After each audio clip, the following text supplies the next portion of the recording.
Good morning, everyone. If you can please take your seats. Thank you. Thank you very much for participating in this conference.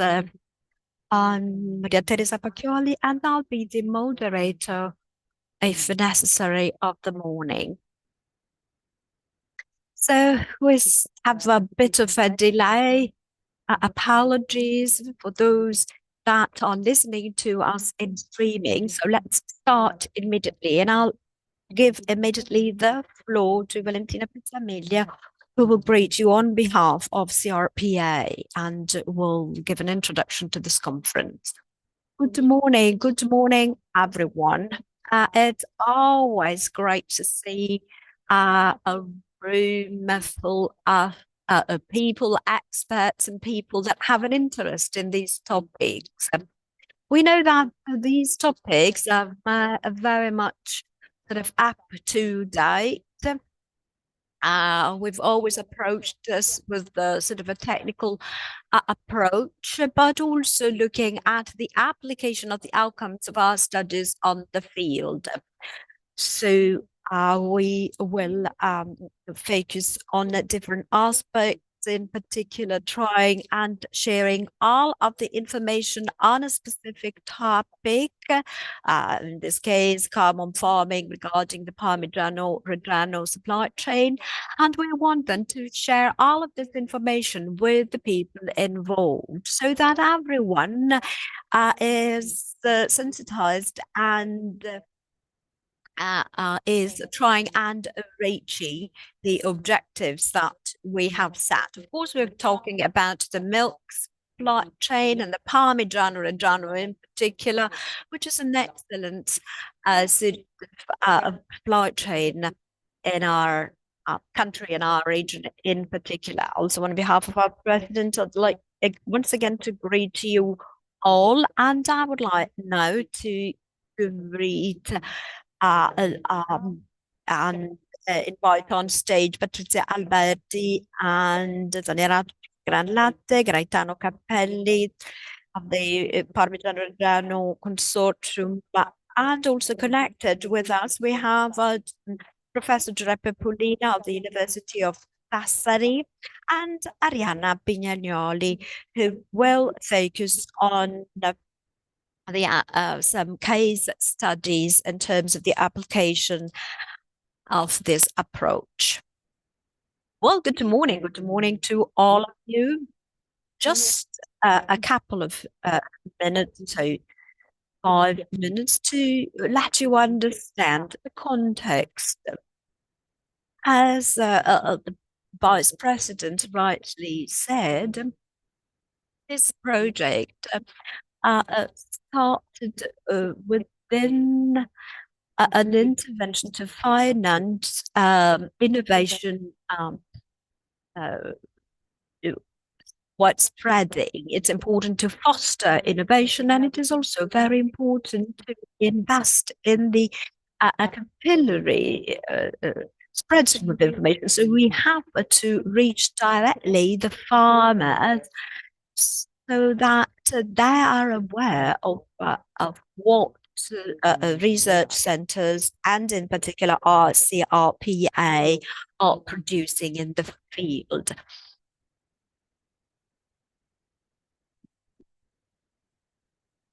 So actually, we've seen quite an important commitment on the part of the region in terms of innovation. We're talking about 60 million euros from 2014 to 2022. So 234 different groups and a high number of pilot projects. And well, of course, we should have also the collaboration and the pilot projects are another way of innovation that is more focusing on the agro business. So the research provides services and tries and solve issues that have emerged and identified by the different companies like dairy, for example. Now, all of this package of project faces many different topics, some regarding the environment and some regarding the competition. In green, you see the topic of also controlling the low impact methods, and also the management of animal rearing, in particular looking at the release polluting substances, and then also the selection of new varieties or developing new product evolution in the production processes, both at sort of agricultural level and the agribusiness level, so more industrial. So these are all the topics that were more successful and where it was more important to introduce innovation. So now we have a new picture. It's the new pack, and we have a transversal objective and more specific ones. So activity and the sustainable production, the supply chain in terms of food, less polluting production. So all of these objectives can be achieved through a tool, or they can, better said, all of this can be supported by a special tool, a special system that will help us. So in order to make the difference, in order to reach the target, it's important to invest in human capital. It's human capital that actually makes the difference. You have to invest in innovation, consultancy, so that we can put on sort of a circular procedure. So everyone is contributing to introducing innovation.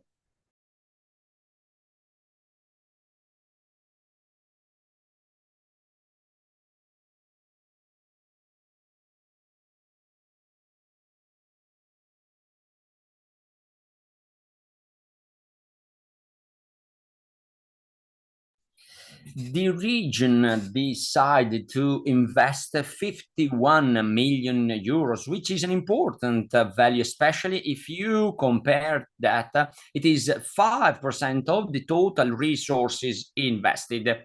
We have made some interventions. We want to support operating groups, support pilot project, training of farmers, and we want to advise farmers, and we also invested in new project, new interventions. This is SRG09, and the goal is to promote innovation up so that farmers are playing a leading role to make decisions where to invest. Then we have also activated some intervention on training of advisors, because advisors are visiting farms, and so they must be properly trained to provide the right pieces of information. And we have also reinforced the measure 1.2, making a clear separation between information and demonstration activities, because it's important to focus on demonstration farms, which are excellent examples that can be visited by other farmers of Emilia Romagna, just to find opportunities and ideas, example, take away messages to bring home in their own production reality. We made also some tenders. We invested 12 million for operating groups and some other training activities for farmers and other advisory activities. In 2024, this is still open at the moment. The tender for pilot project and other interventions such as innovation, and the goal it is really focusing on innovation and some other training for advisor, and we continue providing advisory and training activities for farming and farmers. In 2025, it's going to be a very challenging year. Why? Because in the last part of the year, there will be a new tender for operating groups, 12 millions already investing, plus 11 million more. And in continuity with other advisory and training activities for farmers, we will also carry out these two interventions. One is for information project, and the other is for demonstration project, 1.8 million each for these two pillars. I think we will be ready by this summer, by the month of June, of July this year, so that we will be able to invest, because we have a short period of time. We want to anticipate tenders so that we will have enough time to achieve project, and we want people to be involved in this project. So I want to thank you for the attention.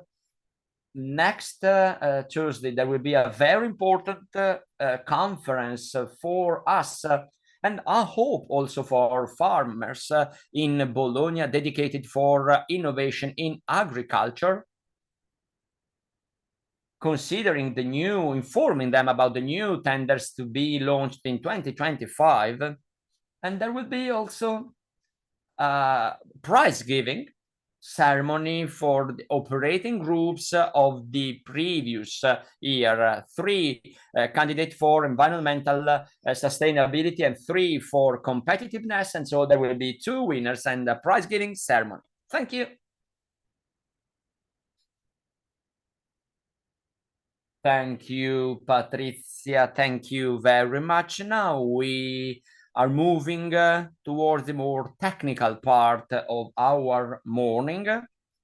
If you want to take your seat, Giampaolo Zanirato, Gran Latte, focusing on the transition towards sustainable models for milk production, focusing and describing his experience and what he was able to do in his company, in his farm. Right, great, thank you. Let's try to go back to the beginning.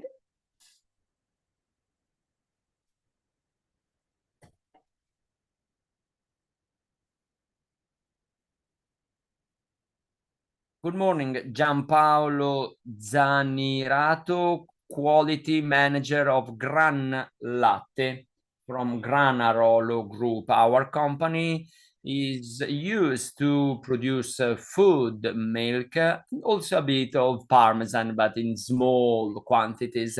And over the past few years, we focused more on cheese and cheese-related product. Today, I would like to talk about sustainability, what we did, what we are doing, what we plan to do in the future.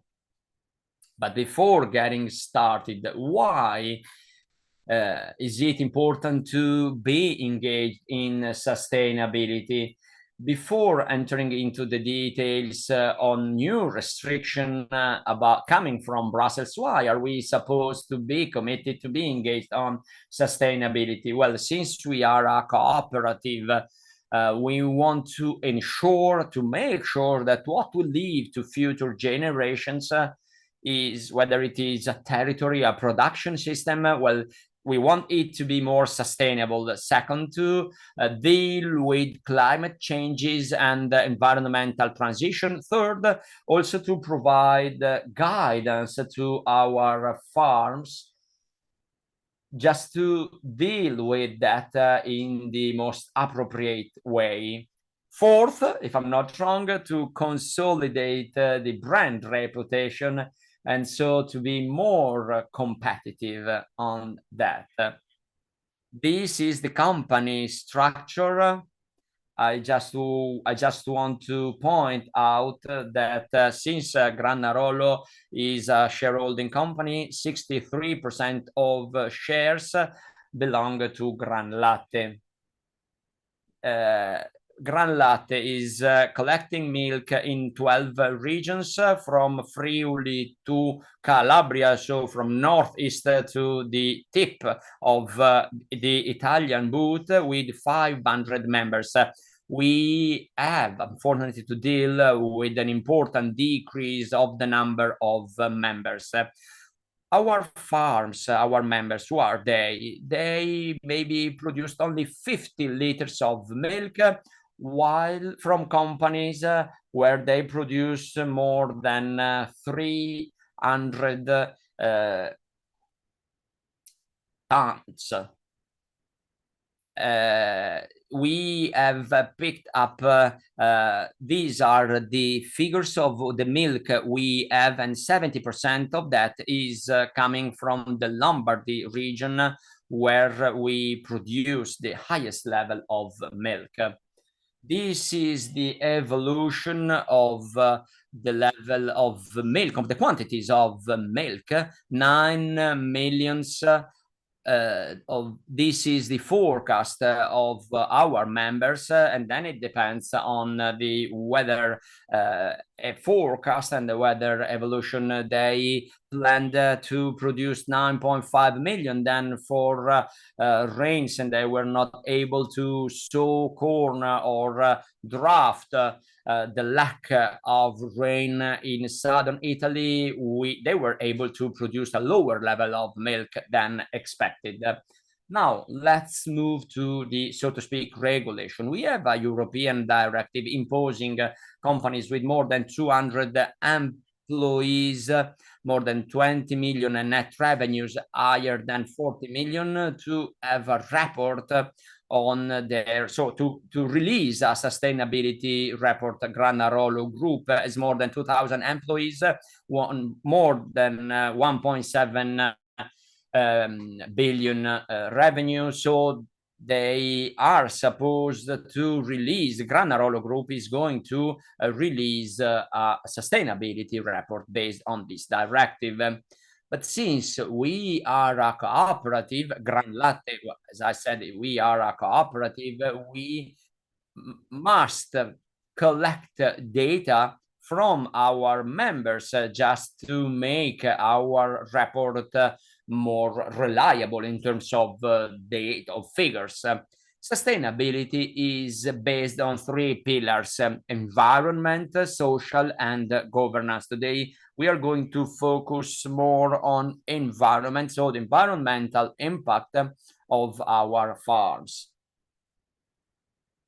This is our journey in terms of sustainability. We released that 2 to 3 years ago. We created a technical scientific committee, the universities of Milan, Brescia, and Bologna, whose goal, whose purpose is to have a broad overview on the activities that are carried out, but also to find out the best farming practices to disseminate, to share with our members.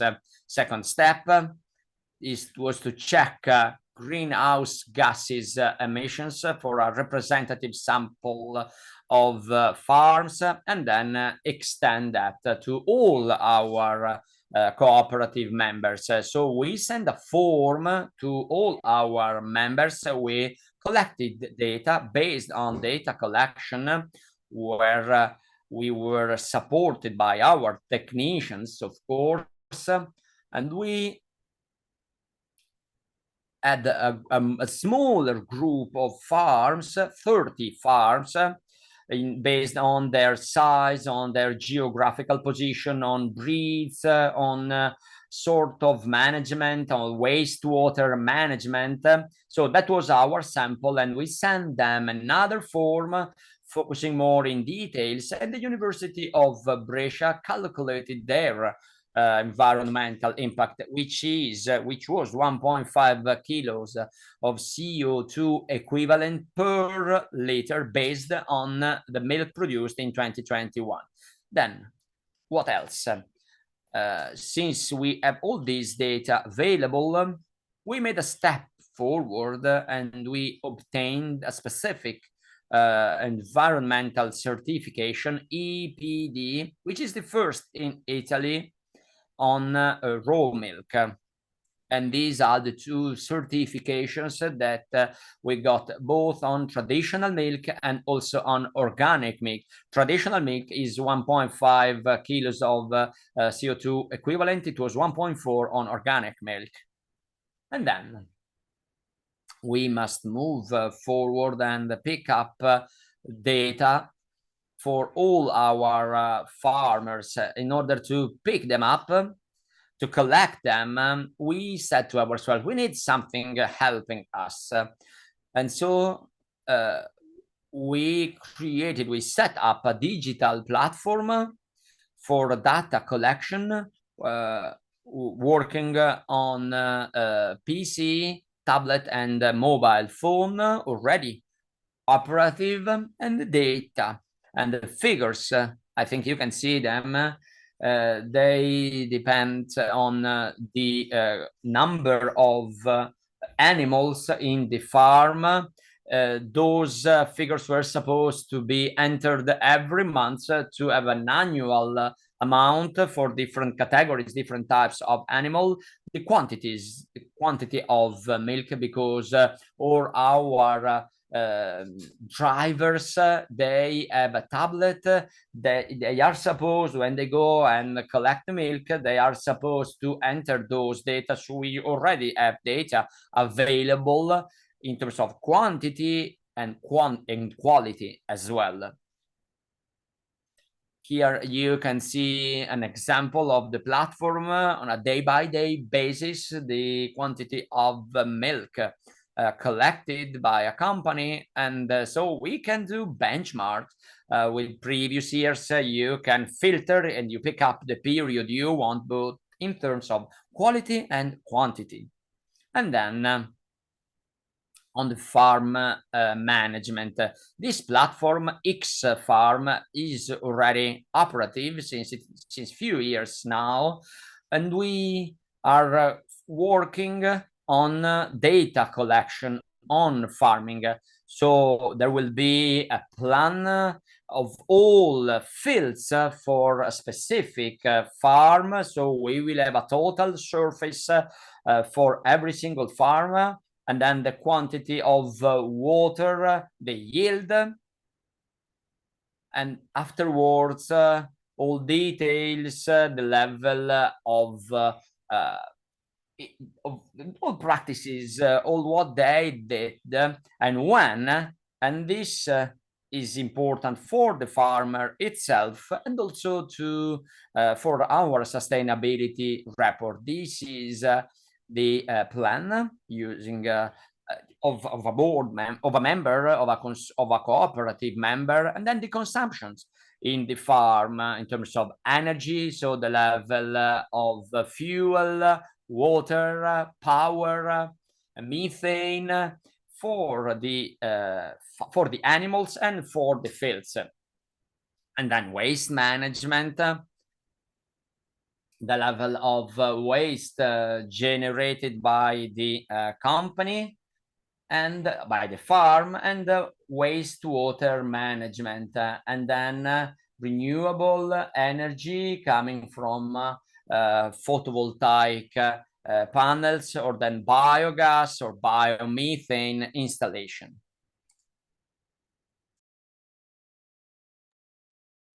I wanted to say something on animal well-being as well, because this is a topic we've been working on for many years now.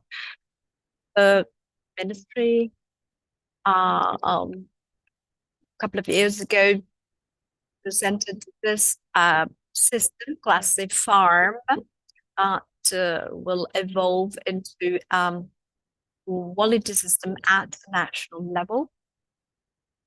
It is actually a system that is not suitable for 100% of the animal farms that are present, because we have differences in the different regions of Italy. So we said, well, let's have our own standard then, and in collaboration with CRPI and the University of Milan, we have set a new checklist to provide a score to any day. So we have out, so only 1% was left of such a farm that committed to transition, and in a few years that they will be animals. So, and also in collaboration with a cooperative, new project was presented. We'll see whether we can get some financing for that. And it was not an easy decision, but I think we've been quite successful. This is the system that we have set up. Its name is One Latte, which means good milk, financed also by the region. So for each company, we have a checklist with scores that are provided by our experts. It's a score slash judgment. Like if I don't have a certain category of animals, you cannot compare 100% to different animal farms. That therefore we provide this type of scoring, and you have like a dashboard where you can immediately see where the farm is standing, and also for each farm it's quite easy to see where they are. And then also management advice focused on the specific farm are drafted. And then the year after, when further monitoring is performed, we start from this list of advice that was and suggestions in terms of the management of the farm. So on the base and on that basis, we see what were the improvements that were achieved. And then on our system, on our platform, we also load all of the documents, forecasts, and all of the documents regarding sustainability as well. As for sustainability, there is another project regarding methane. So we started a collaboration with the sugar beet farmers, and they had sold plants. So they had some money available, and also the contributions coming from there. They were available for setting new methane facilities. We want to be able to reach a number of 10 of such facility in the different regions for a total of 30 million cubic meter of methane, which represents the thermal energy for all Granarolo facilities. This will allow us to reduce CO2 emissions with a positive impact on the whole supply chain. We will produce clean energy, and we will have farmers to use just which is like a byproduct of biomethane. So there are examples already that of farms that are not using chemicals anymore. And then also it will be easier to empty the new tank. And also, when we have this system up in place, there'll be the possibility of remuneration for the single member. 2 plants, 2 facilities are already active. Vice President Cremona is already producing 320 cubic meters per hour, and then another member of ours that produces about double as that. So the are to be set up. 3 have been already set up, and they're ready to start. Others have been defined, but we're still in search for the proper land on which we will create such facilities. So it is important to find the right land in the right place, so close to that pipe that is needed. So this is the last project regarding sustainability, together with Milizia, the beekeeping consortium. A set of best practices was defined, and some of our members participated in this project. So we identified the farm, and the CONAPI members then place their hives on the land has been identified, and the farms have been identified. And then there's new sort of label approved by CONAPI bees, which is placed on the organic milk packaging. I have 17 companies that joined the project. So we started just last year, and we already have quite an interesting number of farms are participating, and we hope to increase this number further. But already many bees are living on the grounds of our members. And then, of course, we spread the news and with the special signage.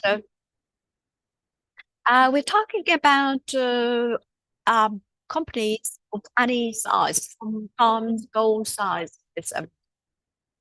Then we would like also to start a mortality rate check project in terms of the bees. And we also want to set up a sampling system again for the honey. So how to check that everything is moving on smoothly. Then we also entered our project at the university level. the candidate for 26, and we've received the first prize. So we're very proud of all of this. This means that our project is important and meaningful. Data collection. Data collection is not easy at all. And we are sharing with you just a little part, talking about a lot of data has to be managed and preserved. So we're trying and managing that at best, and we'll try and improve it further with the commitment of our members and our technicians. In this respect, we started a training project, and we've started talking about sustainability and how to upload data on the platform and so on and so forth. And I'll stop here now. And if you have questions, we'll have them later on. Thank you very much, Gianpaolo. If you agree, let's keep all of the questions at the very end after we listen to all of the papers, all of the presentations. So let's continue on with the experiences. So from Gran Latte, we now move to the Parmigiano Reggiano consortium with Gaetano Cappelli, who will focus on the experience of the Parmigiano Reggiano consortium in terms of the carbon footprint. Thank you, Gaetano. Well, thank you to all of you for being here with us. And I will focus on our experience in terms of monitoring the carbon footprint in terms of the Parmigiano Reggiano train. So you might wonder why a consortium of cheese producers have an interest for milk cows. Well, because those that the final consumers that buy cheese at the supermarket and also the supermarket owners, for them, it's not anymore enough that the cheese is good. They want to know how animals are reared, and they want to know how sustainable the whole supply chain is. So the Parmigiano Reggiano is not only good, but is produced in the proper way. So we're talking now about the quality of the whole process. The O in DOP stands for origin. So for us, this means the strong tie with the territory. We know that that the Parmigiano Reggiano is produced only in this small territory that you see on the map. So just a few persons are involved. So the tie, the link with the territory, we have hills, we have fields, we have forage, we have stables and dairies. So this is the context in which the sustainability part started in 2022. The objective was to try and assess more efficient management practices that would allow the full supply chain to understand better the level of environmental sustainability. We have applied the LCA method with the technical support of the LCE company, because sustainability, as you see in the slide, can provide the cheese the immaterial quality which can allow producers and cheese makers to add value to it.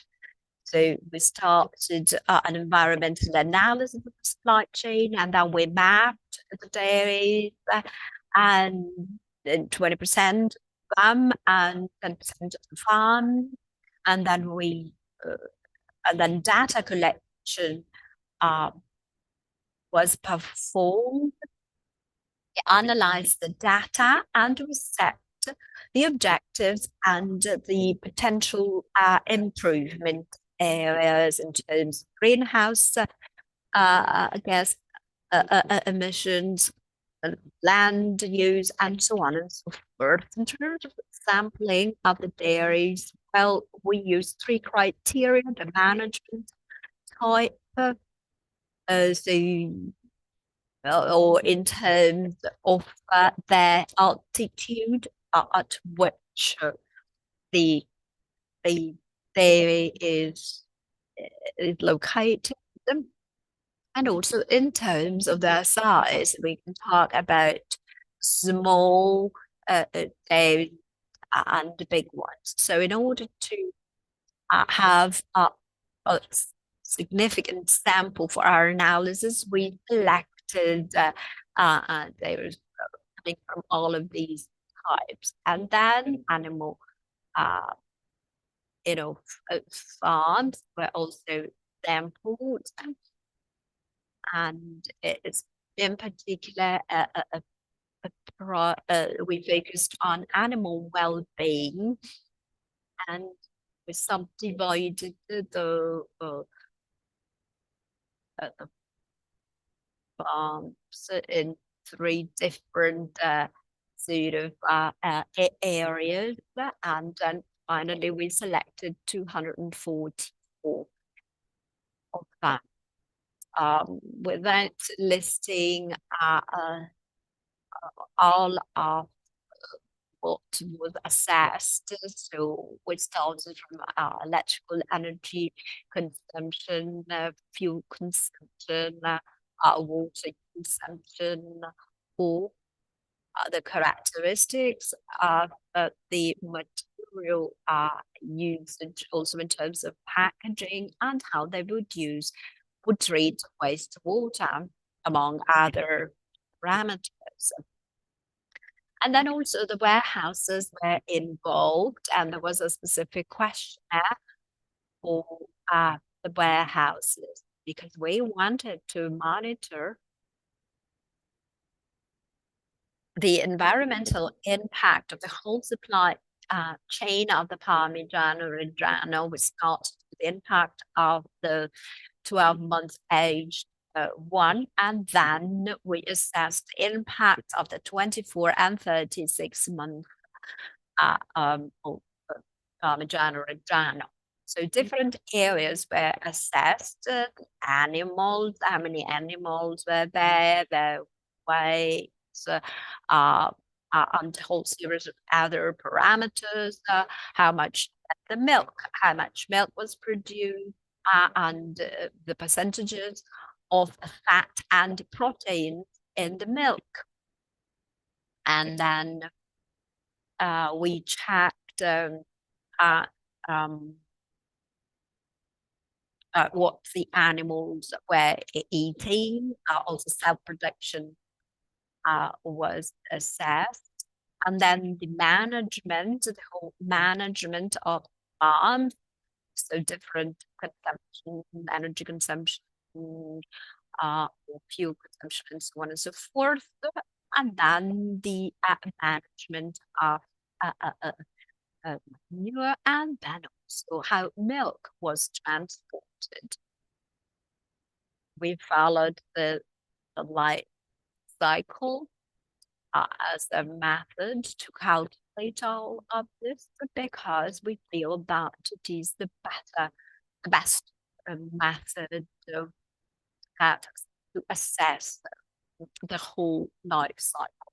So we can have in this way an overall view. 1 kilogram of finished product was our reference, and we covered the 2021 production. As for the boundaries, well, from cradle to gate, so starting from how the grass was produced down to how the Parmigiano was produced, and there was a special algorithm of this software CMAP Pro that was processing all the data and crossed the data to check a specific resource in a specific area, and that provided an output to identify the primary indicators of reference. Now here,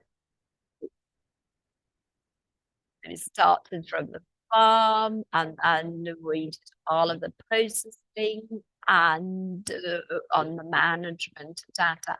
Well, here you see the tree that data followed to obtain that. So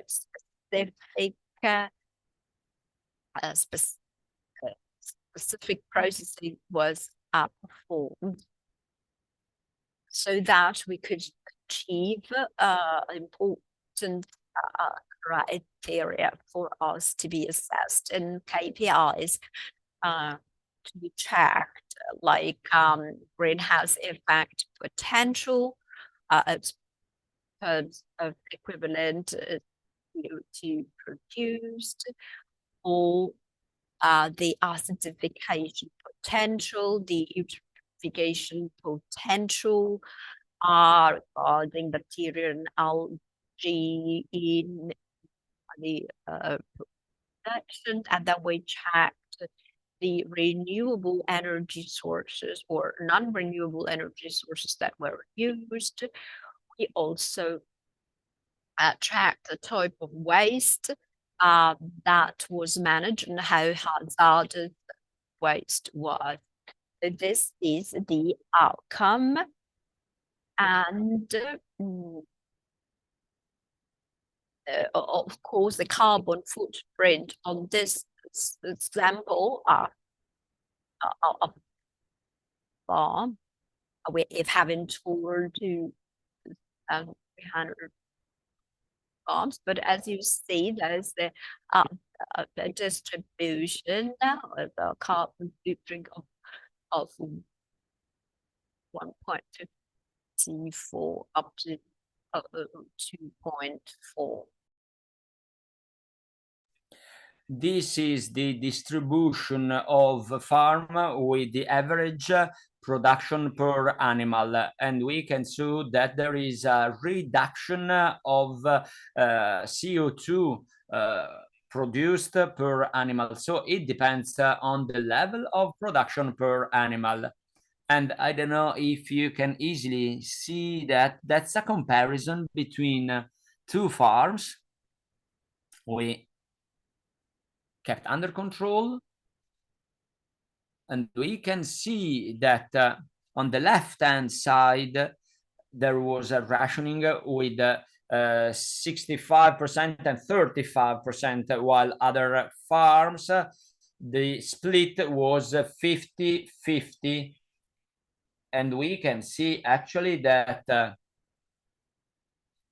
considering the same level of production, it's a milk farm, milk cows, and the level of CO2 production per liter of milk was lower where we have a lot of hay.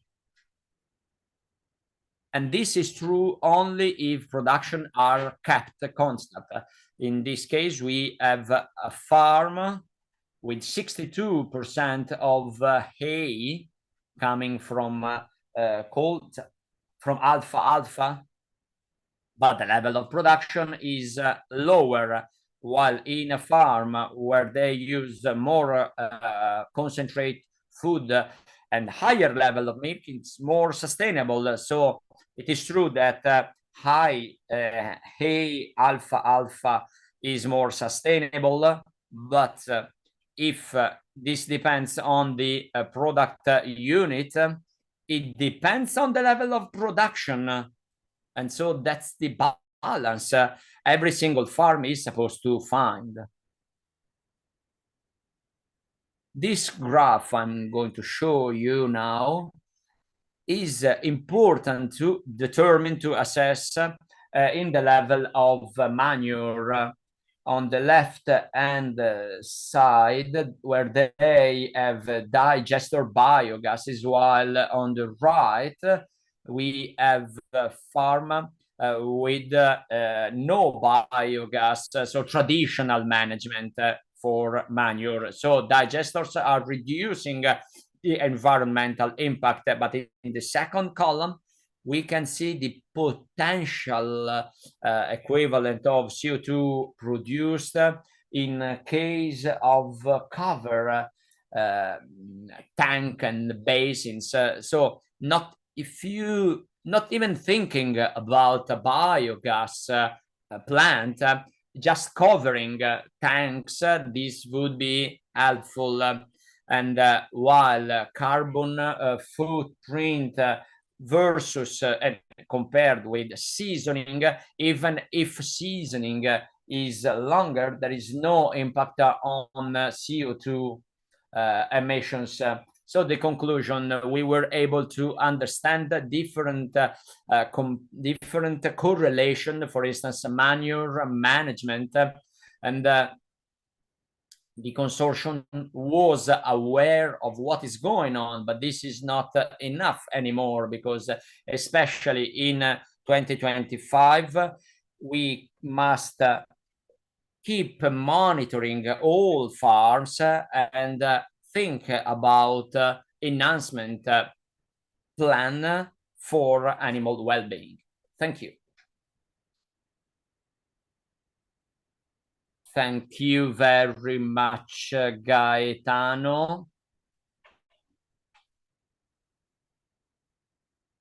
Now we are done for the first part of the meeting for the result of the milk sector, very important for Emilia-Romagna region. But as you have seen, the terminology, the glossary of this sector, so CO2 emissions and sustainability, is very difficult. It's quite tough, so to speak. This is why we have a second part of this conference on the different methods that can be used to assess this impact. And we have an example of what we have done with CRPA. We asked an expert, and the expert is Professor Pulina from Sassari, who is connected with us. So methods and metrics for livestock sector. And so thank you very much, Giuseppe Pulina from the University of Sassari. So elements of variation in dairy farm carbon emissions for Parmigiano Reggiano cheese. Can you see the presentation? Can you hear me first? Yeah, we can hear you, but and we also have the presentation.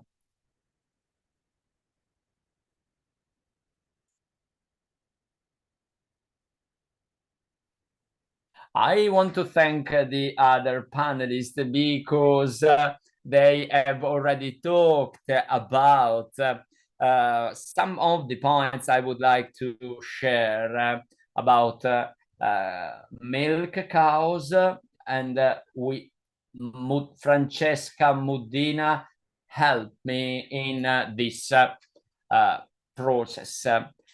This conference is followed by different colleagues, with many colleagues following this conference.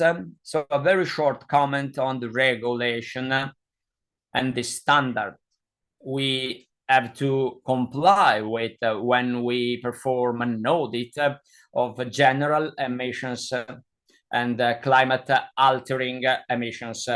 As for the audit, UNI ISO 19011, and then 14064-1, which is the guidance to quantify greenhouse gases, and then ISO 014-071-1, which is carbon footprint. So the way carbon footprint is calculated, and then ISO, which is a brand new coming 14068-1, which is weather and climate changes and net zero.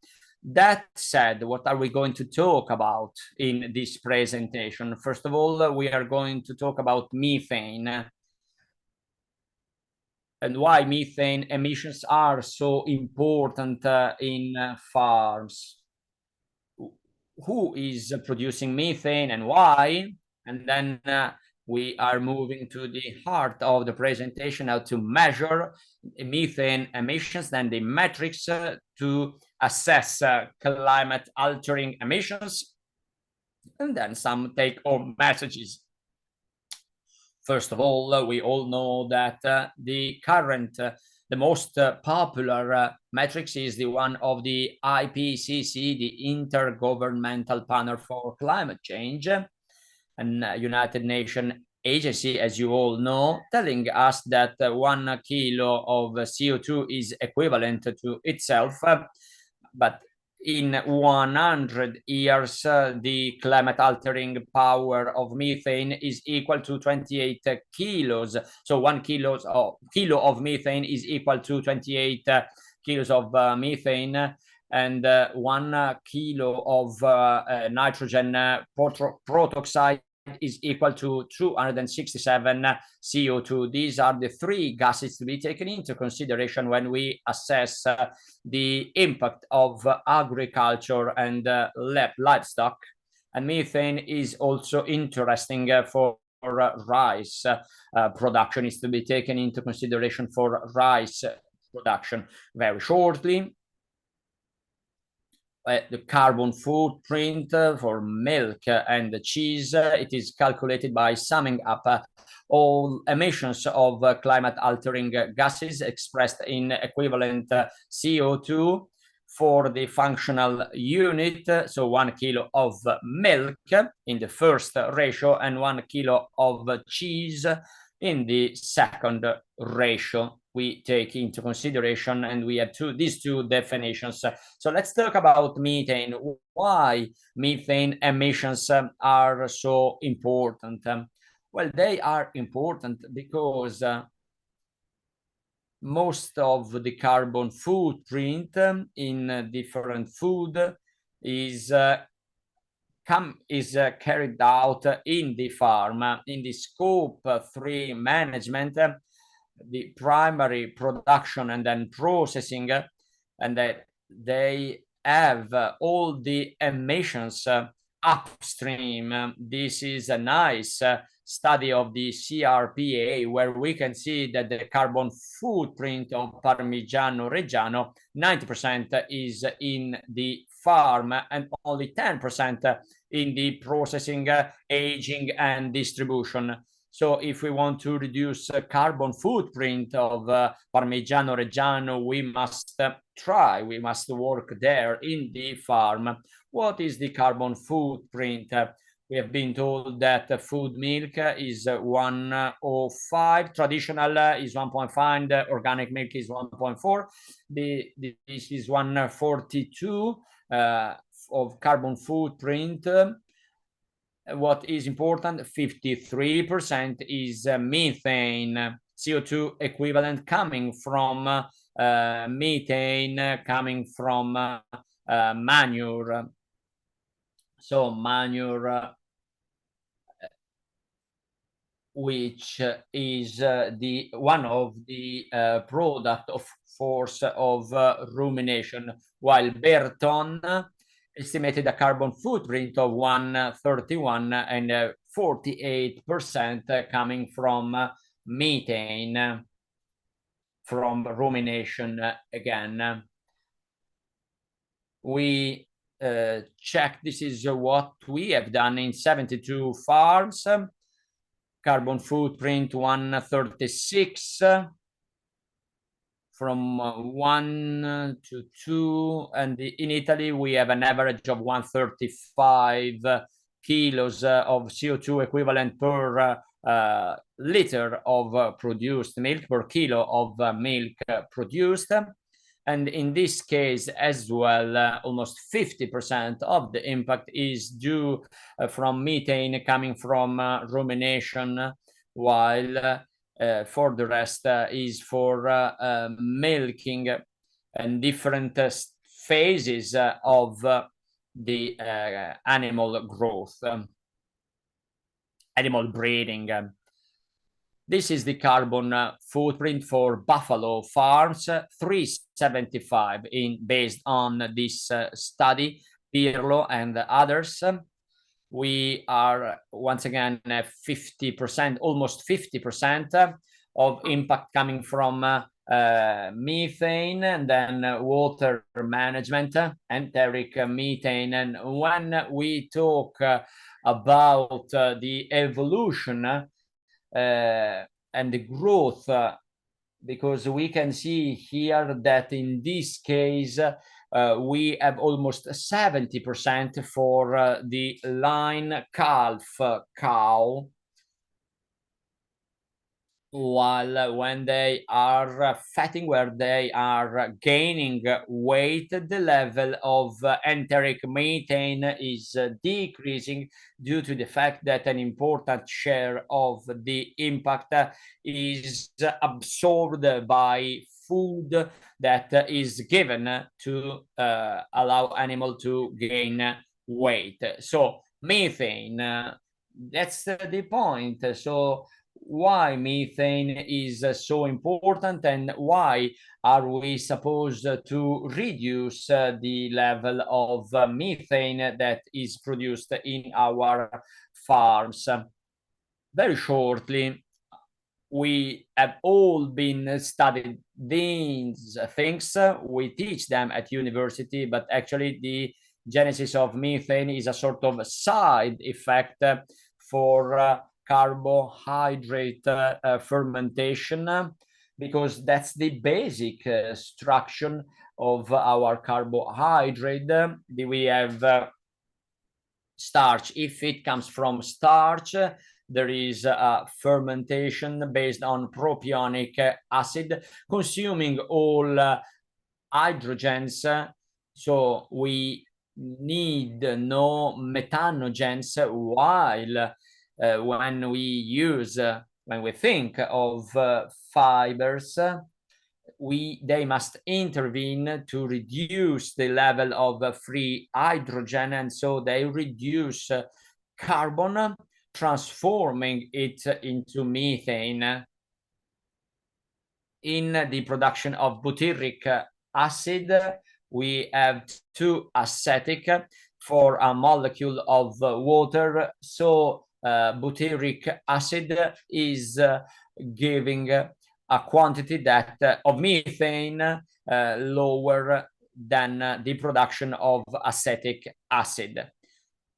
So the production of methane is, so to speak, mandatory to move away all hydrogens that are produced. Otherwise, the environment is not acceptable anymore for the life of our animals, because the pH is the concentration of hydrogen, so the quantity of hydrogens circulating. So the more hydrogen we have circulating, then pH is going down, and we have troubles. And so hydrogen must be captured and moved away, so to speak, from the animal.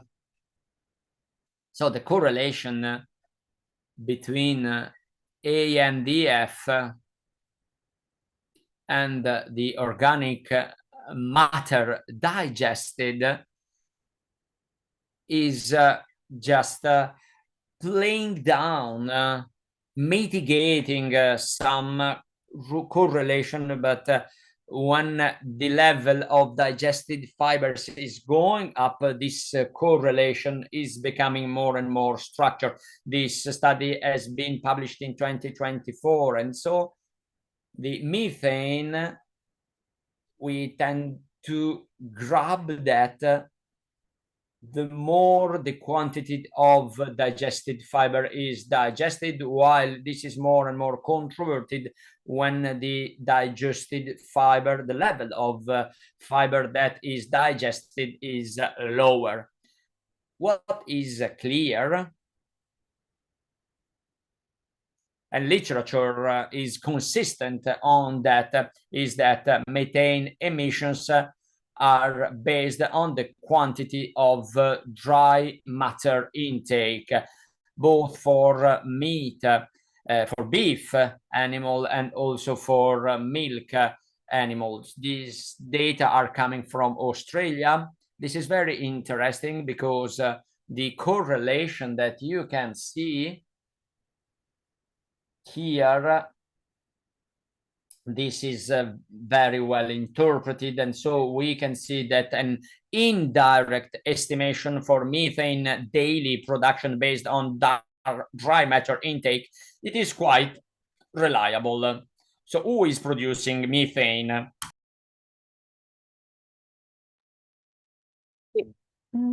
Methane is like a word in itself. We have the archaea, which are the first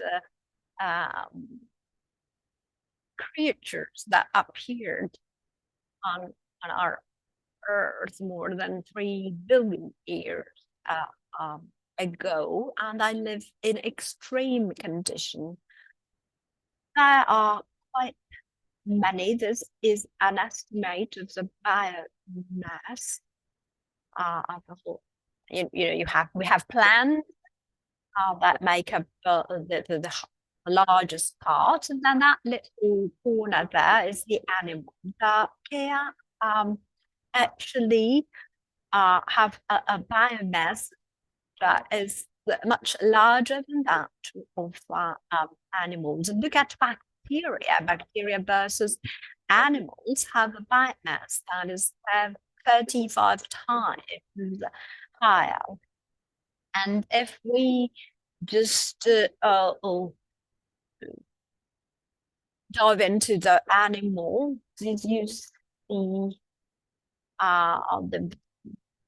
the contribution of livestock as well, which is rather limited. So the archaeoma is still a mystery. It's like a separate domain in life. And these microorganisms live everywhere, and they are common in plants, in animals, and in man, the whole environment. So they generate the fermentation, anaerobic fermentation, with the natural gas deposits being formed, or like those in marsh that form in marshes and so on. So are to be found in the digestive tract of animals and ruminants. So the ruminant part, also in the colon, in the grass-eating animals, those with post-peptic digestion. But they are present also in exotic insects, like termites, for example. They do ferment the cellulose content of the surface of the attack, and their production is also listed in the methane production chart. As for men, we have archaea that are to be found mainly in the industry, making functional digestion. But actually, no archaea pathogenic strain has been identified. Should measuring or estimating make methane emissions? This is the question. Dr. Fantini, I think you all know him. And in one of his papers, he provided us with this chart, which has always been important because the methane production is important to be assessed because this is energy lost in the cascade. So this oscillates, and the whole zootechnics has always been trying to reduce this methane production and improving the energy that I could have. So measuring methane emissions is important, as we said. The more we move forward, well, all certification systems and also directives and the guidelines coming from the European Union ask us to move from indirect emission assessment methods to direct measurement systems. So measurements that ought to be taken at stable level, and we're talking about methane in particular, and ammonia as well, also to measure the nitrous oxide. So here you see the part that we have the possibility of measuring methane directly. This is a paper from by some German authors a couple of years ago. So here you see the methods that are listed on the left-hand side and other parameters that are assessed, like purchasing cost, the operational cost, repeatability, and so we have the green chamber, the sniffers, green feed, and the laser methane detectors. So here are the different methods that are compared versus different parameters. So you can orient yourself because each method, as you see, has its pros and cons. These so-called, well, they are the standard. So all gas produced by the animal are assessed. It is not possible to distinguish between the gastric and post-gastric production stage of such gases.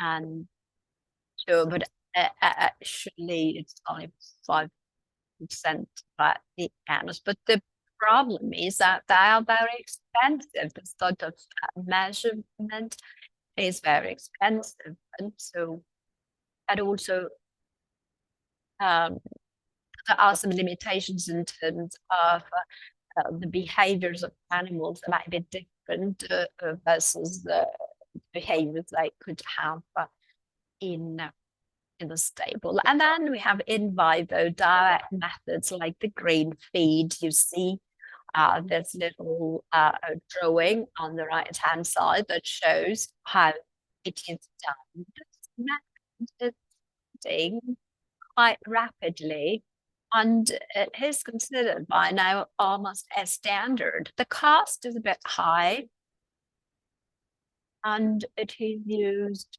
more in experimental farms. As for sniffers, these are sensors that are distributed throughout the table, and this is a direct measurement system, but they're very sensitive to the environmental conditions, in particular air currents that might be present, making it then hard to assess properly the concentrations in the different environments. These other devices are becoming instead more and more popular, and I'm talking about the laser methane detectors. They are based on infrared absorption spectroscopy. These are portable devices. In the beginning, we were using such devices to check the presence of methane in the environment. So they were used to check the concentration of methane in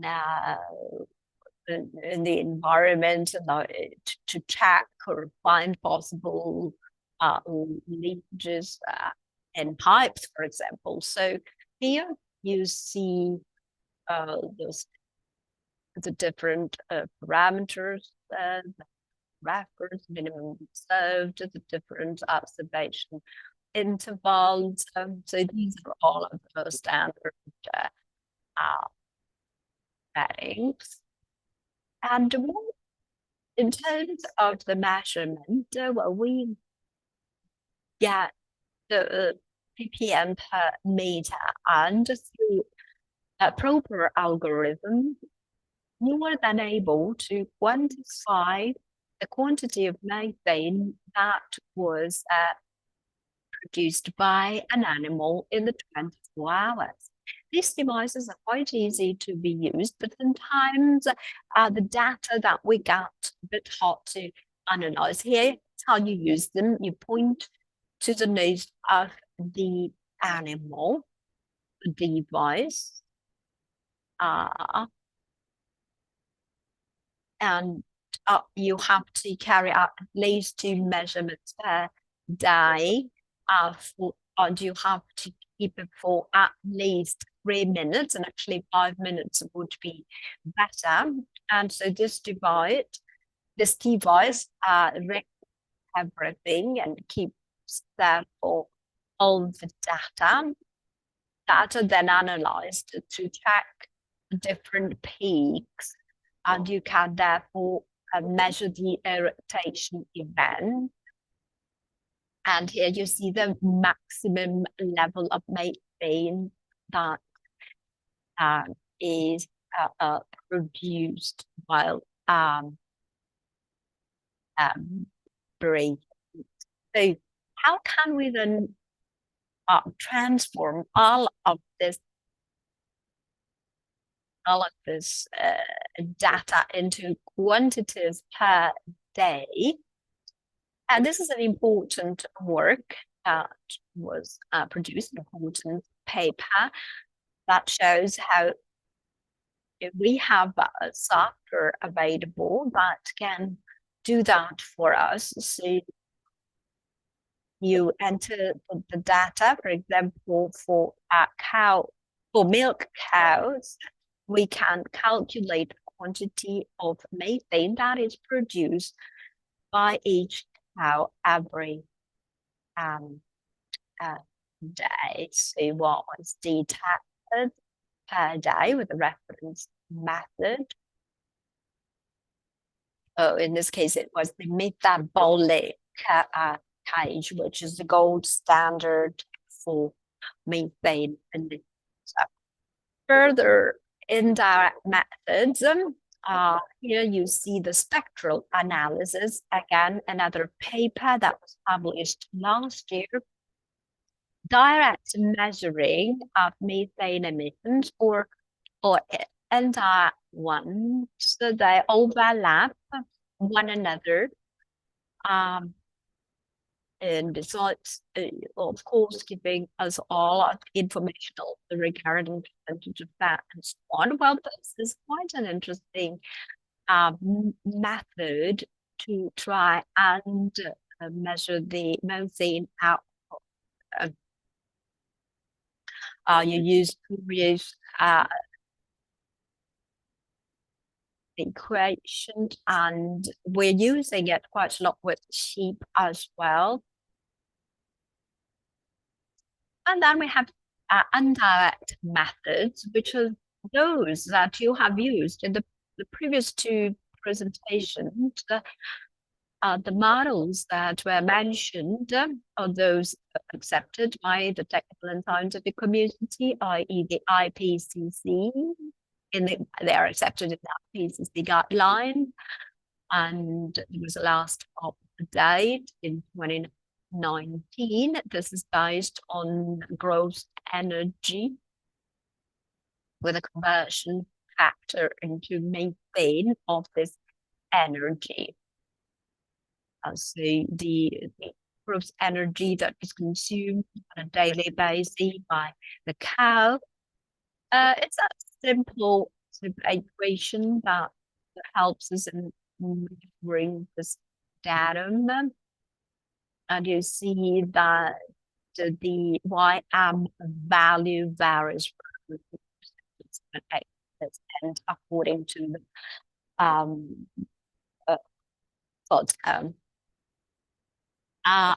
again, another possible indirect method is that of a simple relation, so a creation. If you can multiply 20.7, you'll obtain the methane produced, and below for milk cows, you'll have to apply the figure 19.2 per DMI kilogram plus 38.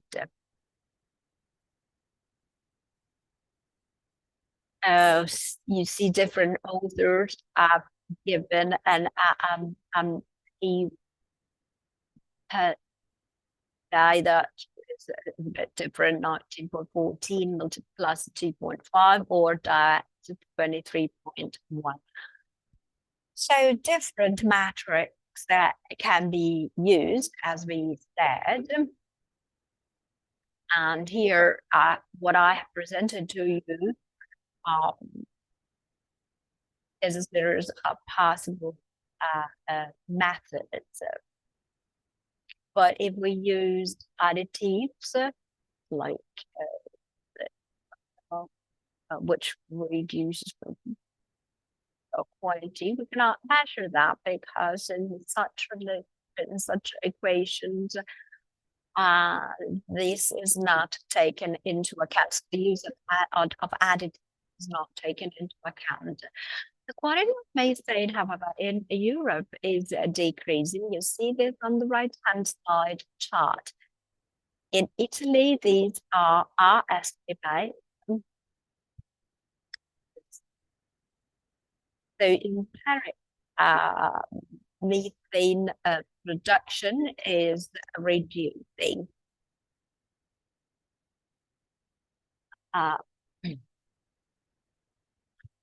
So, of course, methane is a short-living gas, i.e. it remains in the atmosphere for about 10 years, and after 50 years, it disappears fully. Whereas CO2 is a bit different. Though estimated the how this changes, well, it's a bit hard.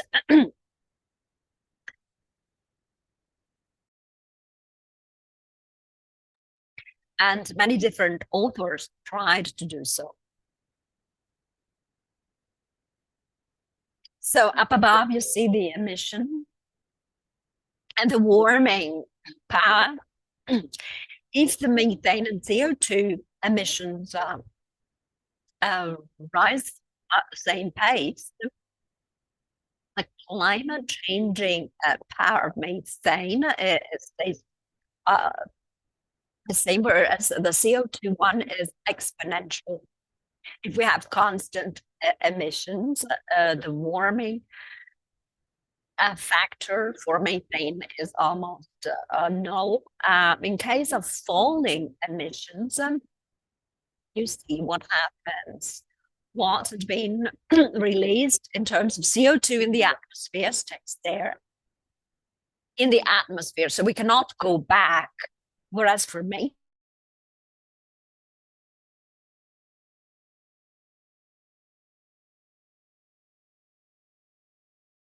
refrigerator, when we have a negative expansion, so rarefaction of the gas in the refrigerator.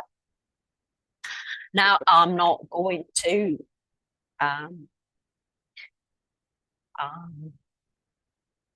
tell you all about this chart, but or this slide. Here you see the three main papers, but we have dozens of them by now that bring us to this global warming potential star. In terms of warming equivalents, this W tells us that we are actually looking at the potential in terms of warming.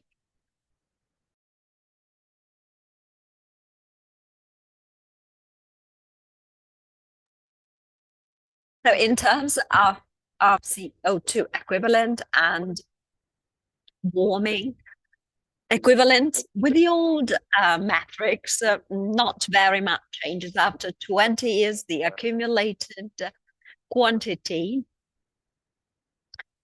with a reduction of methane by 2%, an increase of methane up to plus 2%, but the cumulative quantity is not changing. Whereas with new metrics, it changes. If I reduce the quantity of methane, I can move from warming to cooling, a cooling effect, as you see, as the percentage changes.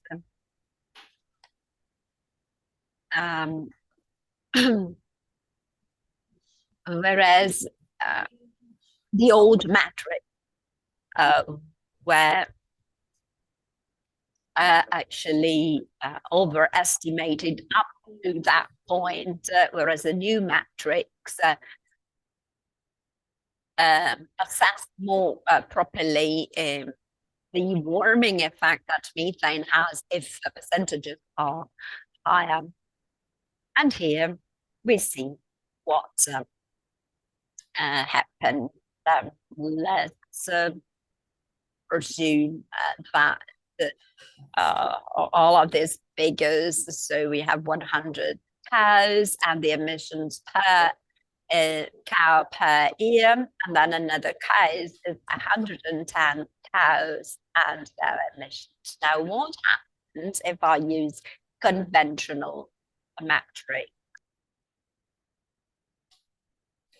If I use traditional metrics, over 10 years, I produce the same quantity of methane, while if I use IPCC metrics in both cases, I have the same quantity, 2,940 tons of methane of CO2 equivalent. But with the new metrics, you can see here that the quantity of methane estimated is very much aligned with the IPCC estimate.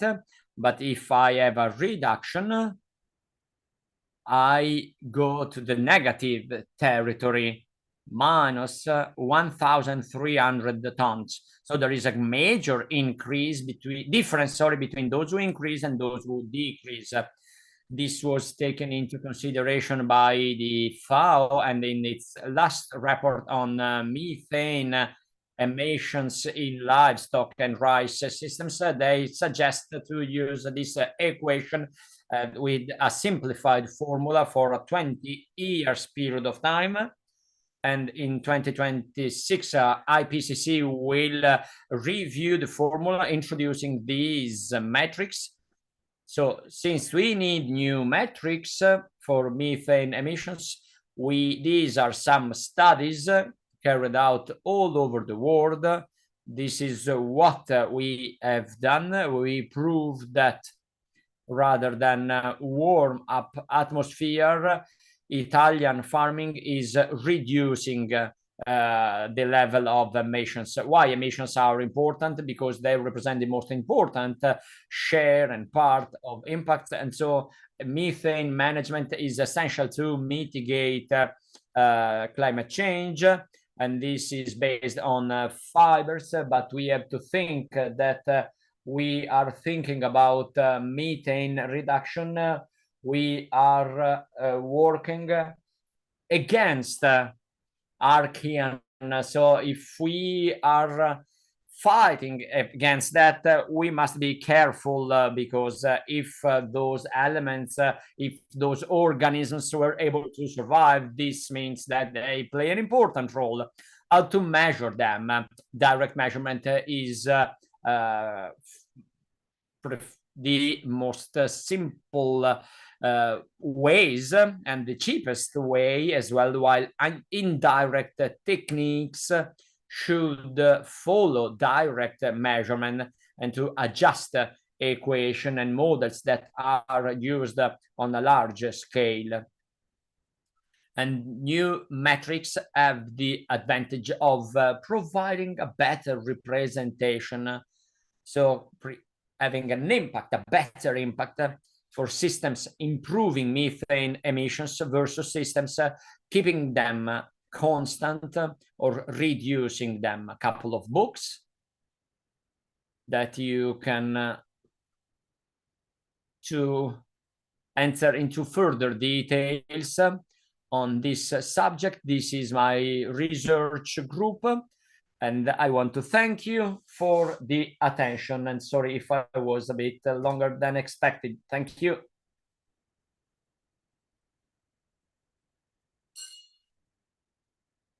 Thank you, Giuseppe, for this presentation. Very interesting, but very much required because we have to clear out methods and meanings of what we usually see, but it's not so easy to understand them in our daily activity.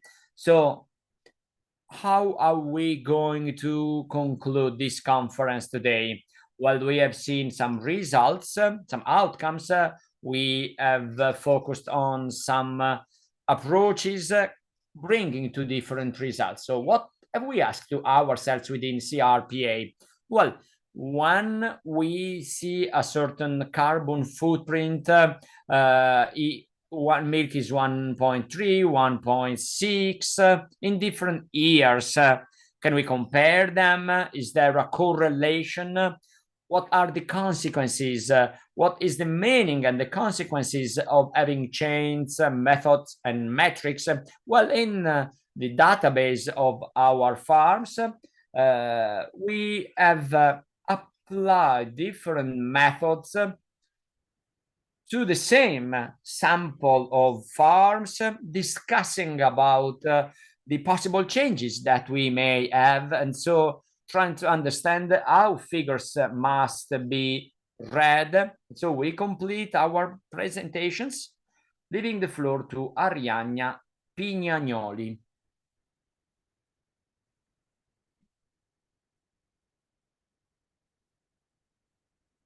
Good morning. As anticipated, in this presentation, I'm presenting you with the results of this study. And so we have a case study of for farms producing Parmigiano Reggiano. We have 52 dairy farms. We have 12 in the plain, 12 in the hill, and 20 in the mountains.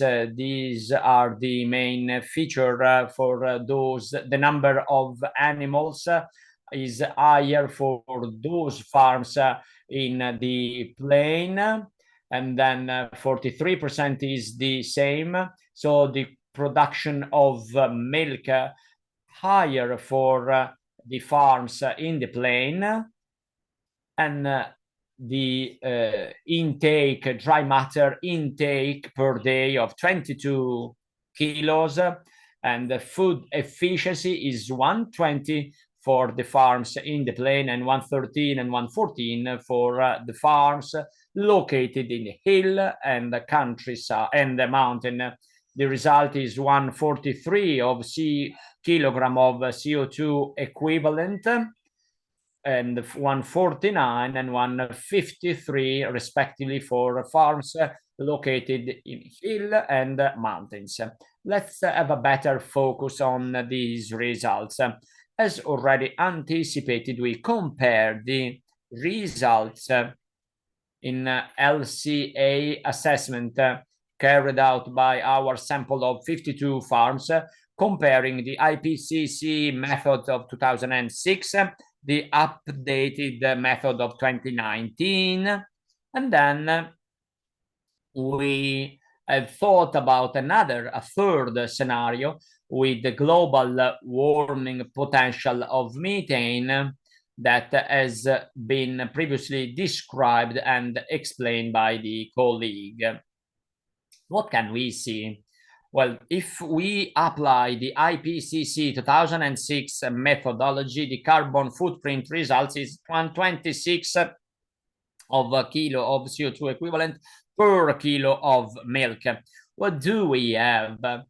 First is enteric methane, and then we have food outside the farm and waste water management in green. This is the top three. And then from IPCC 2006 method to IPCC 2019 method, we have an increase.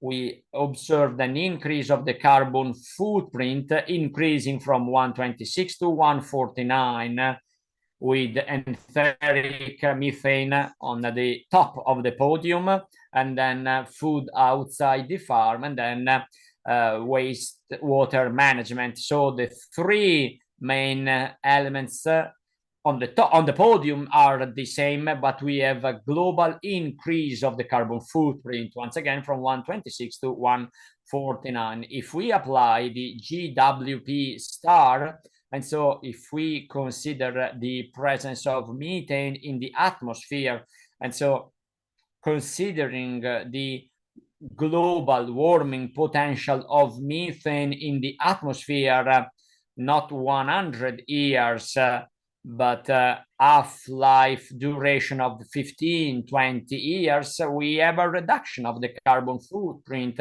So we move from an average of 126 to 149, we drop to 093. This reduction is due to the fact that methane is the first greenhouse gas produced by dairy farm.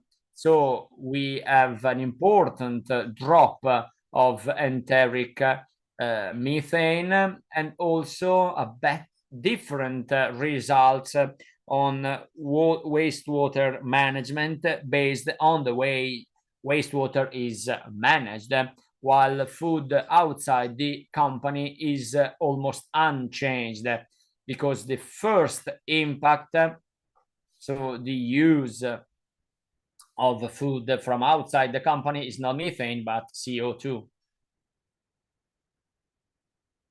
Here in this graph, you can see the difference between IPCC 2006 and IPCC 2019.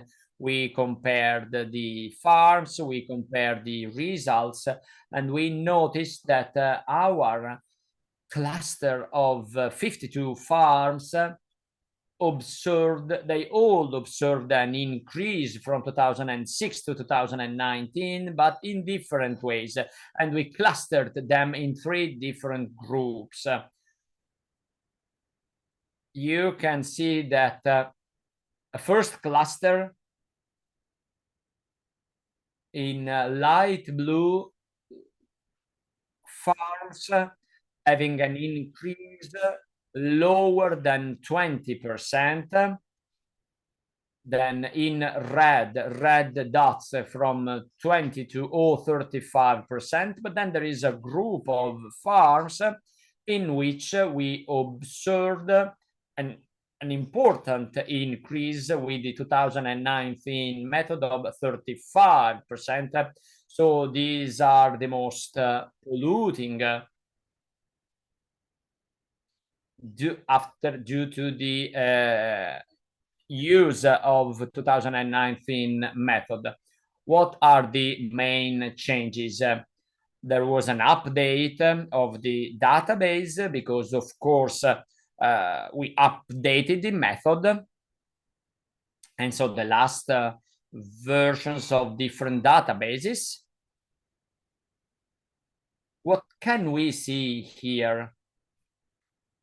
For our three clusters of farms, we have seen that those farms with an increase of 35%, with higher than 35%, these are 11 companies. So they are the farms with the highest number of animals, 317 versus 168 and 138, with a dry matter intake from hay that is lower, and dry matter intake from concentrate food slightly higher. So what can we say? We can say that the method of 2019 is estimating a higher increase for those farms with a higher number of animals,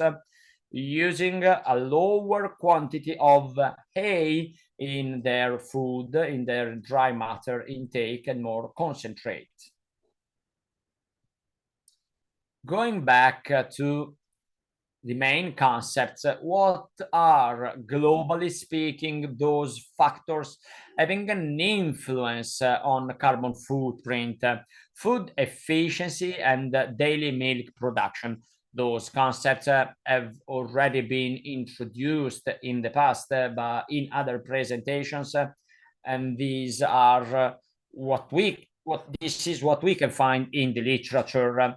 We have seen that if we have an increase of food efficiency, if we have an increase of daily milk production, we have a reduction of carbon footprint in proportional terms. Another factor, as we have seen in the previous graphs, is the food. So the purchase of food coming from outside the farm is, so the increase of food purchased outside is increasing carbon footprint. And another important element is the level of dry matter coming from multi-annual crops. The more we feed our animals with dry matter coming from multi-annual crops, the lower carbon footprint we have. This is due to the fact that these crops have a lower impact if we compare them to annual crops. So the main factor to work on are the following. The main factors is production, food efficiency, but also food to reduce carbon footprint once again.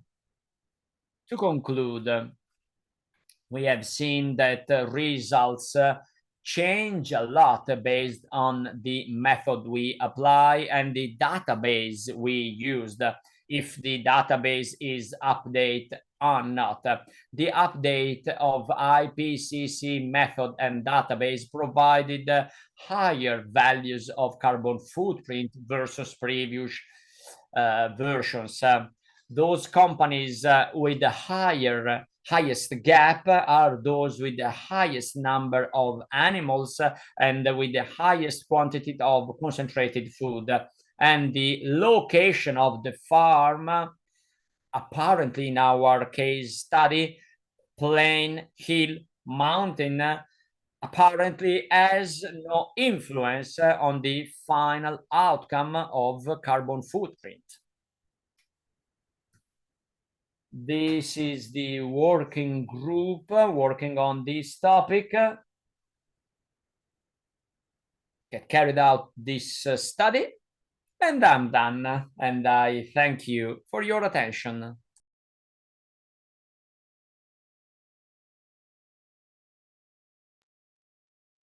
Thank you, Arianna. Very well. We've heard different contributions. We have focused on different facets of this topic. And also, we've seen how this can vary according to the production techniques that are used or the methods that are used. So I think that we can open up our debate now with our speakers. And I invite the speakers to join me on the stage. In the folder you have received, there's also a feedback questionnaire, which is important for us, for our quality system. So please fill up that questionnaire for us.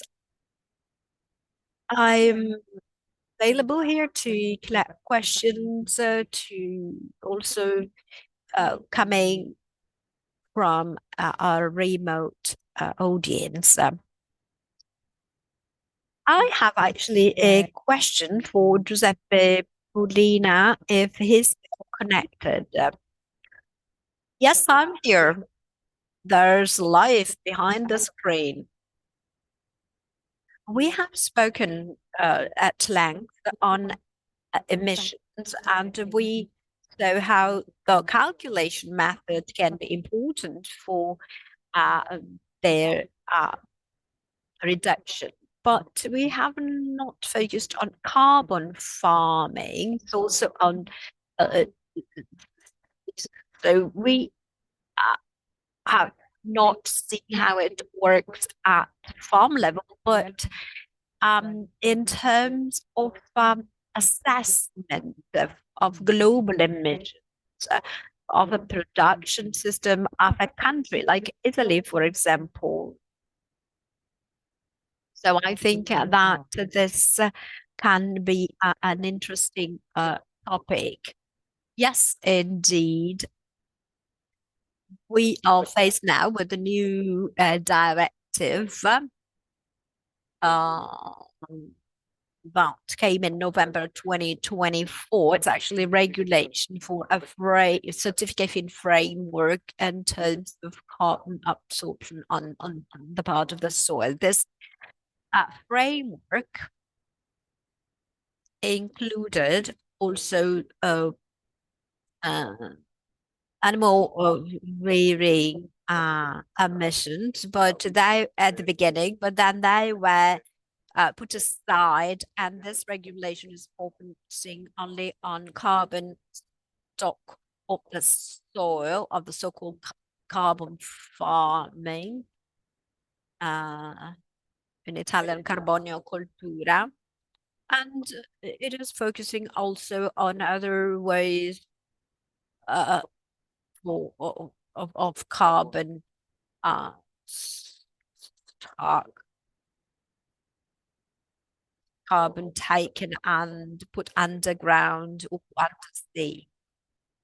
As for our industry, our system, the European agriculture and forestry, 320 million of CO2 tons, CO2 equivalent. This is the target.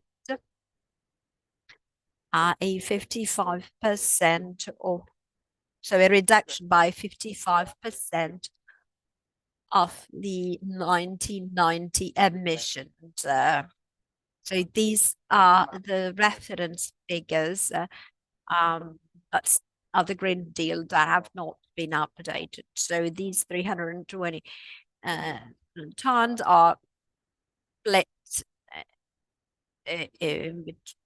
between the different sort of animal rearing areas, and also the agroforestry comes in, and also the different management methods in terms of crops that are taken into account. So all of the practices we're all familiar with and the OPA has carried out so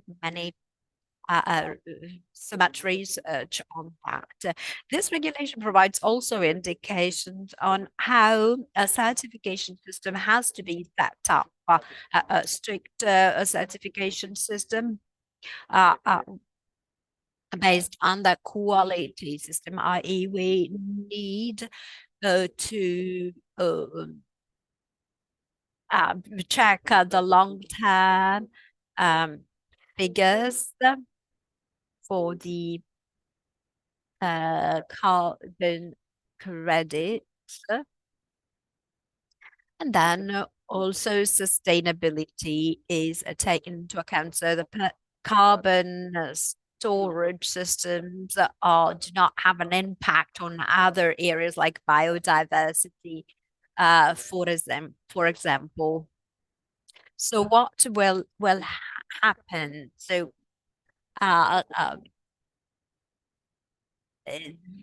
this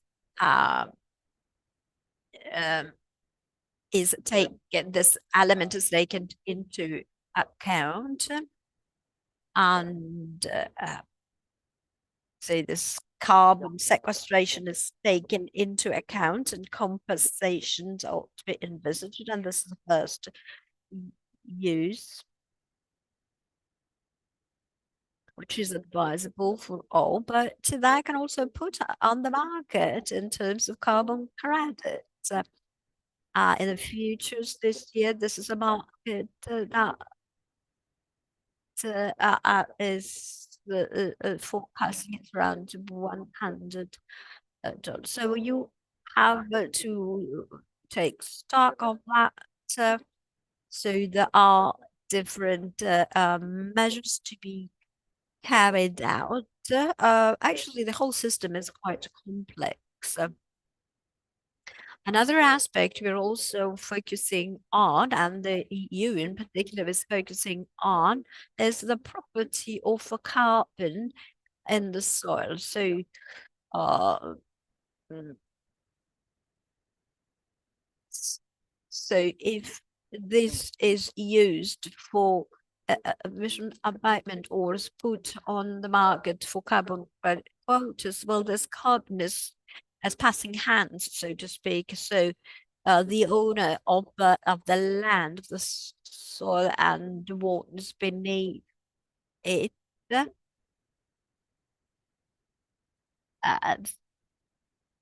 that is sort of a new thing. It's the owner of the piece of land that has to sort of make sure that the carbon is not then freed again and becomes again CO2 through oxidation or through uh, uh, fires and so on and so forth. So to make the story short, new scenarios are opened up in front of us. And the insurance companies, of course, are wondering now, in terms of the different the different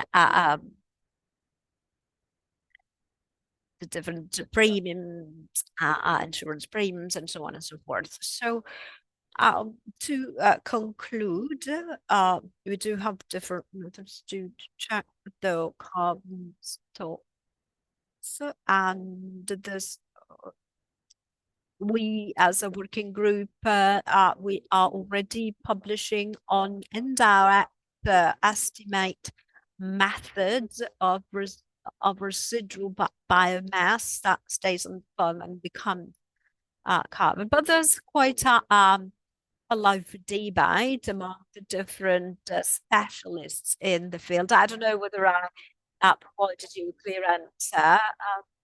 Yes, maybe also, you know, new figures will appear on the market. Let's say that this will be an opportunity and uh, and just a way of managing something on behalf of third parties. Well, to Dr. Zarato and Dr. Capelli, you have shown us some figures for 1 liter cheese, 1 liter milk. Do you think it would be useful once you identify the right method to also show the positive trends in terms of uh, the agriculture industry on the whole in terms of spreading the news, the good news, also to let the people know that behind these figures that there's a whole there are many efforts that are going in the right direction. So how are you going to sort of make public all of this? So, well, in 2022 for Parmigiano Reggiano, we carried out this SWOT analysis. We are now continuing on with our monitoring, and sooner or later, we will have finalized the figures that are still not there. This will be useful, of course, then to make sure that these improvements are then are advertised, so to speak. This is also in the aims of our consortium. The, of course, for sure. So to answer to you, yes, but we're still not ready to handle this data, but possibly in the future we will. As for ourselves, well, uh, uh, we just monitored 1.5% of the camp of the farms, and we highlighted a reduction, a slight reduction, even though in the sample, the some of the farms produced less. So our aim is to collect data and process them per farm because we want to reduce as a target the environmental impact by 30% to 2030. Other questions?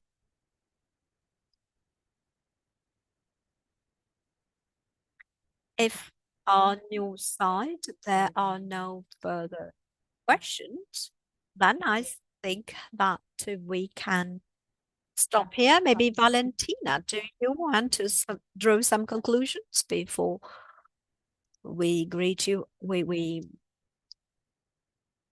say goodbye to all of you. Well, I have a remark. I think that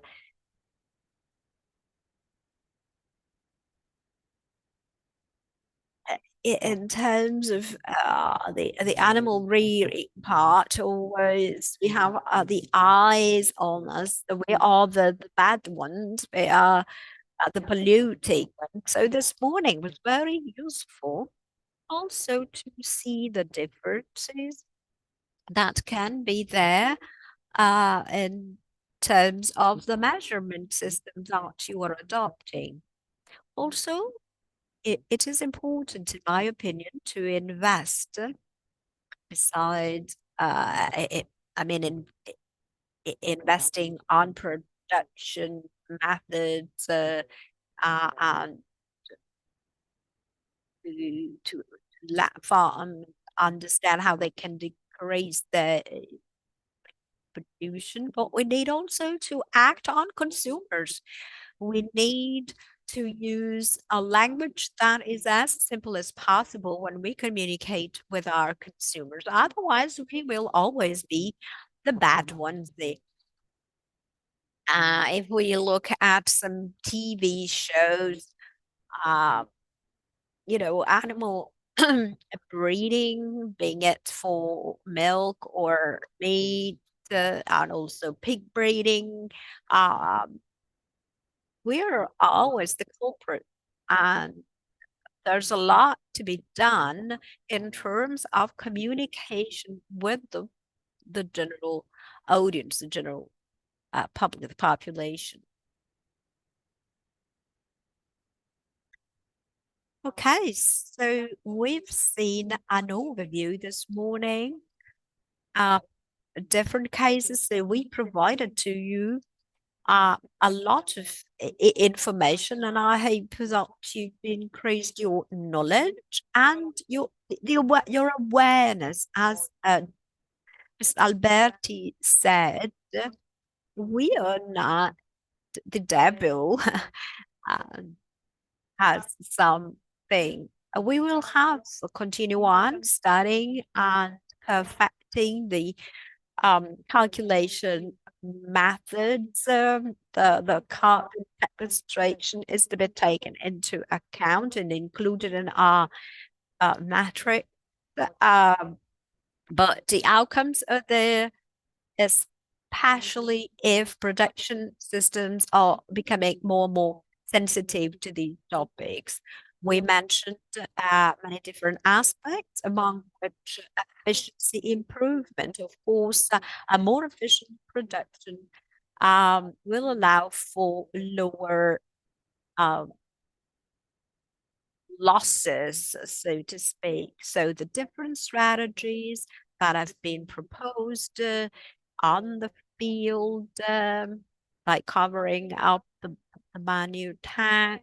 So uh, practical suggestions that you can put in place starting from tomorrow, but also the scientific data is showing us that all of these investments will pay back in the future.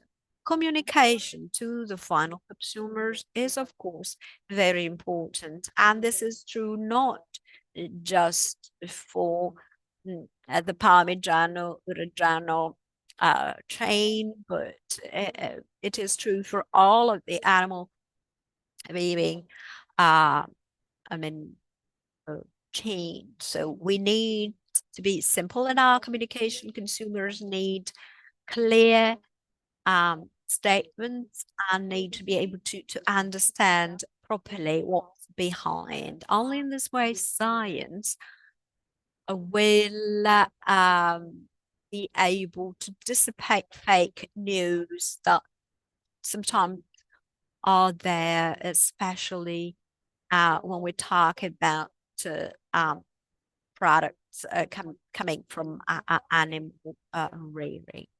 Thank you. Thank you to all of you. Thank you to Maria Teresa for having acted as a moderator. And I thank all of those that collaborated in the project, all of the researchers, and also Dr. Polina. Thank you. Thank you very much for connecting with us. And just very special thank to you. And again, thank you very much to all of you. And let's meet here outside the room. Also, I would like to advertise the fact that we will meet again on Friday in this room. For those that want to join us, we will talk on a different topic, because it's a product production. We also our colleagues from our part of the Emilia-Romagna region, their help us. So if those that want to join us, We'll meet again on Friday night. And thank you again for having been with us. Arrivederci.